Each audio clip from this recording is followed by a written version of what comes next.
What's good, YouTube? And welcome to the house. Yu-Gi-Oh! Black Market is having a huge sale today and today only for Easter on some of its in-stock and upcoming release booster cases, and some of them are really freaking good deals. I think King's Court will probably be a winner, under-ordered by a lot of shops when it's in Toon Chaos's slot, because collector rares have been kind of wonky, but Konami, this is the slot where they get to choose a lot more things from the TCG, and the description is really hopeful, along with some of Yugi's cards.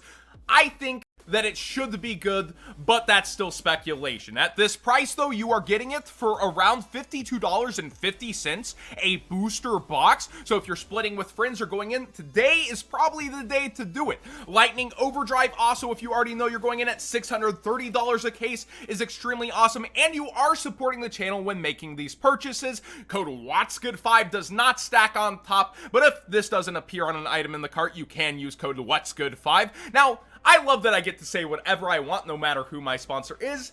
I would still not be buying Blazing Dumpster Fire at this price. This set is a joke. If you're chasing cards within it, you're betting against the odds. If you pull the top Starlight and then the chase cards and multiples, that's what it takes to win against even this discounted price. I'd probably stay away even though it's on sale, unless you and your friends just want to waste an evening and some money. Genesis Impact is the more interesting speculation here. It's a little under market. This adds up to $48 and some odd cents, whereas the boxes over here are $50 starting due to shipping and do start to go up. Genesis has had some little waves. The collector rares are going up in price, but the collector rares are about 4 per case, which has some odd estimated value pulled back. You also have the Live Twin Engine, and more importantly, Drytrons are getting support upcoming thanks to Diviner of Heralds and the Drytron Xyz. Now, if you're in it just for the Drytrons, I think I'd probably go for the singles still because they haven't gone too crazy, and I'd also be playtesting to make sure that's the deck you want to continue to play in the future. But if you're looking for overall a nice pack to open or even speculate keeping sealed, as it does look like the collector rares market has been recovering, it's not a bad kind of thing to go for. It's kind of a coin flip for me on Genesis Impact. I wouldn't be moving on Blazing Dumpster Fire, but the other pre-orders, this is absolutely a freaking awesome deal, and if you're buying, you support the channel.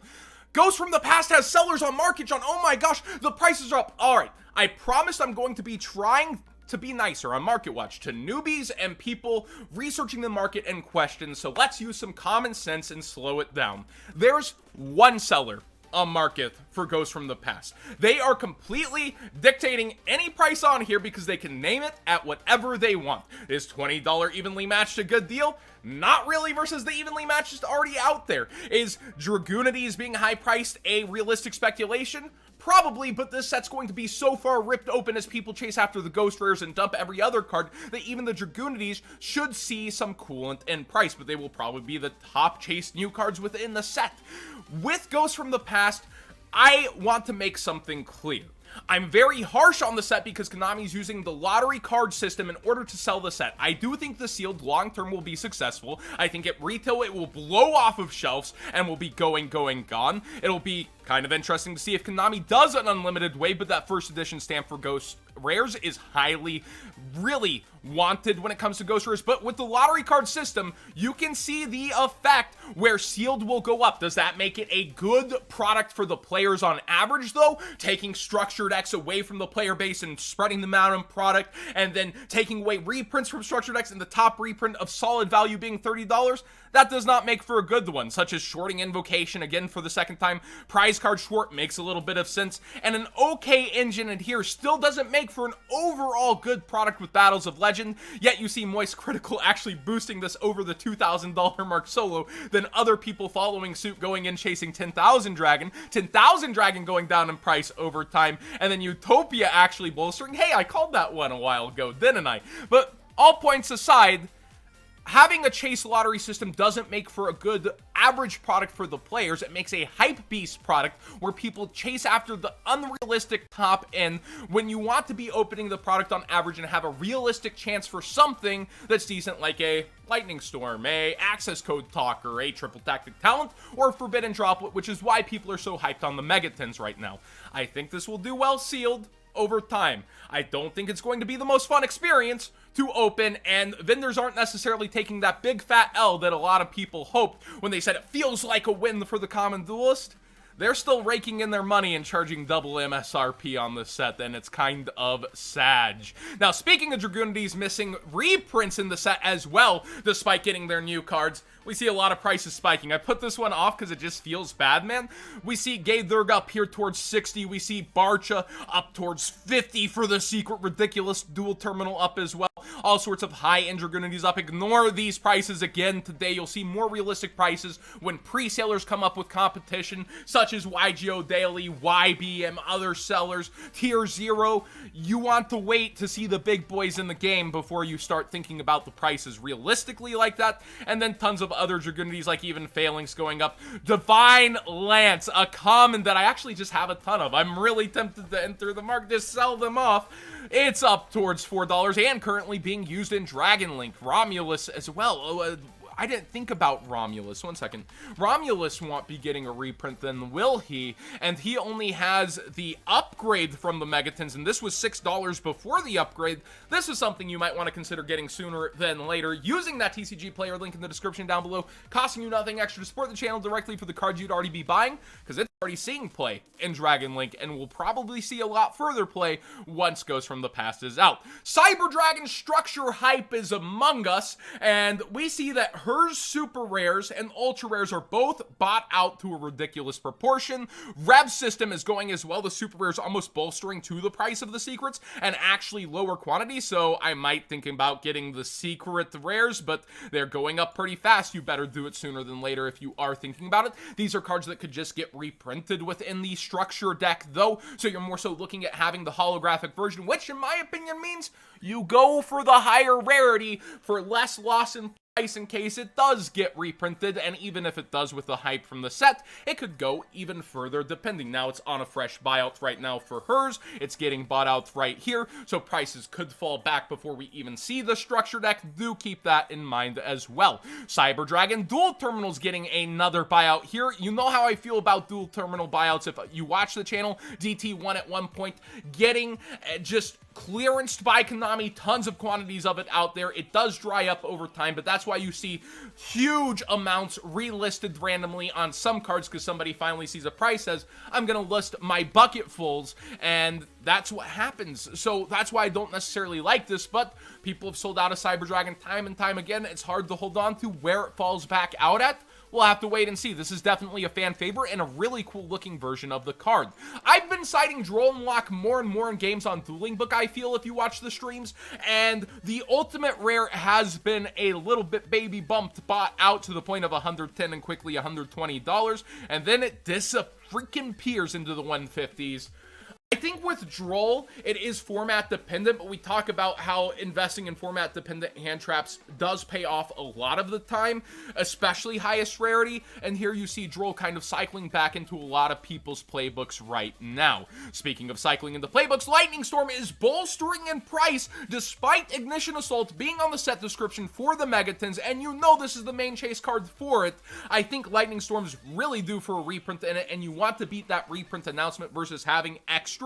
If it's stuck in your deck and you're playing it and you have big tournaments to play for, yes. If you're just going for the average local here or there once a month online, then I would probably be selling my Lightning Storms into this hype, but it definitely deals blows to Eldritch, which is a huge engine in this format, as well as other decks that try to floodgate like Numeron Guru Control. So I do think that Lightning Storm's a very good card for the format, but I would still be selling mine with the impending reprint likely ahead. I mentioned Kaiju Slumber got bought out on last Market Watch, kind of jokingly like, haha, Godzilla vs. Kong hype, but Jizukiru's getting bought out for its super rare. The Thunder King Lightning Strike Kaiju Mega Pack version's going up and off the market while it still has a couple left in Shining Victories. Other Kaijus are actually getting bought out, and I don't want to think it's because of Godzilla vs. Kong. I'd like there to be a more realistic expectation on why this would be, but I don't understand because Jizukiru is usually the better one to slurp with machines unless you're preparing to be against Cyber Dragons and need a 3300 beast that doesn't get slurped up by Cyber Dragons. Then that's pretty big brain, and I understand. Sorry, I think it's really funny that Kaijus just continue to get attention on Market. Blue-Eyes Abyss Dragon up a couple more dollars in the price as Legendary Duelist Season 2 kind of just has some price creeps happening here or there. Blue-Eyes Alternative White Dragon doing really well for itself over time. Leeb doing really well. And there being stonks that are kind of going silently up still, like Garden Rose Maiden. You want to definitely pay attention to this pack for the upcoming formats, as there is support that will kind of affect them, especially Blue-Eyes card in the Megatin. What? Maybe it'll be good this time? I can't wait for those discussions to continue for the next couple months. Will it be good? Will it stink again? Dark Magician Girl up pretty far in price again. Rolling buyouts on the secret rare version, but I kind of get it. Look how much people are charging for a pack of the secret edition, and I did say when this came out, the secret edition feels like the nicest, best version of the movie pack, despite being like its 5th reprinting. You have the gold, you have the reprint, you have the original. There's so many different versions of this, but the secret rare really does feel like a nice version, and that Dark Magician Girl kind of being stunks. I would look through here, consider what's been shorted within the set as well when looking through, like, you have an Ultra Blue-Eyes here. That's interesting in the secret set. I need to relook at like how it's structured. Was that guaranteed? But yeah, tons of buyouts happening within here. And the secret Blue-Eyes itself was shorted within the set. I warned about that when it came out around $3 and some odd cents. Blue-Eyes has been hyped a lot. Now it's towards $11. And it's a really nice looking version of the card, honestly. Speaking of Dark Magician Girl, the Lart has been going up in price despite us knowing that it will get re-waved. We had some coolant on it. It was resting at 40, now lowest listed 49, market price 53. People are buying back in despite the impending reprint, saying, okay, I'll just ride the wave of the reprint and deal with it because I couldn't get them last time. It was so hype beasted in person. Somewhat understandable, but I personally was waiting for that re-wave before I bought mine. Also, Monster Reborn, Lart getting another buyout. I think the waves of buyouts should show you how deep the quantities are for some of these, especially the originals that had a whole month supply at locals versus the new ones that have like a 2-week supply at locals. Even then, there's still a ton of them. Do consider how much of these cards are released into population world freaking wide, but people are doubling down, tripling down on them despite this one re-wave. We'll see how that continues to go. I have had more questions on this card in my comments section in the last day than anything. What will the Red Eyes Dragoon be reprinted in? And will it be secret rare? Want that look nice? I honestly don't know. It would be really cool if they did it next year's Megatins again and gave it an upgrade. That would be awesome. It does need a reprint. It continues to go up in price. It's driving these 10s crazy up in price. I don't think it's just because you can stack another 10 on them that's what's driving it. It's obviously people chasing after the main man in here. 83 some odd dollars. And a lot of people needing to play it within this metagame. There's a ton of other chase cards, but nothing comes close. Extravagance raising itself slowly. Masquerena raising slowly. Borreload Savage Dragon seeing a lot of play in Dragon Link. And the rest of the set is solidly under $10 with some okay chase. You've watched me open Megatins on the channel. You know it can be a banger or a bust. And I don't know, with Dragoon, it just, seeing the 10s rise to where 2 of them equals his price in what you're chasing after, it doesn't feel worth it to go after the 10s, and Konami could cash in on this. The question is when, because Konami's love making Megatins look very, very strong. And when they want a product to look strong, sometimes they don't dip back in soon. I'd love to see it reprinted though. I have no clue when that reprint clock could be. They reprinted promo sooner than ever, but there's only 4 cards unique to this 10 in here, and Konami could want to keep it that way. So I don't have any realistic advice other than if you need to play it, unfortunately you're ponying up and weigh the risk on how they could reprint it. It'd be awesome to see it in King's Court, a Yugi based set. I don't see it being in there. Could happen, but you don't know sometimes with expensive cards. That being said, thanks for watching today's Market Watch. Please subscribe if you haven't already. Give this video a thumbs up if you enjoy these conversations and look into the market. YBM's amazing, huge, thick sale. You do have to add the product to the cart to see if it's on sale. It's mostly booster cases, if I recall. It is a system that they're looking to try to show people the sale better and percent off better in the future, but some awesome products in here and some that I would personally dodge, but if you're in the market for it, some of the best prices on it.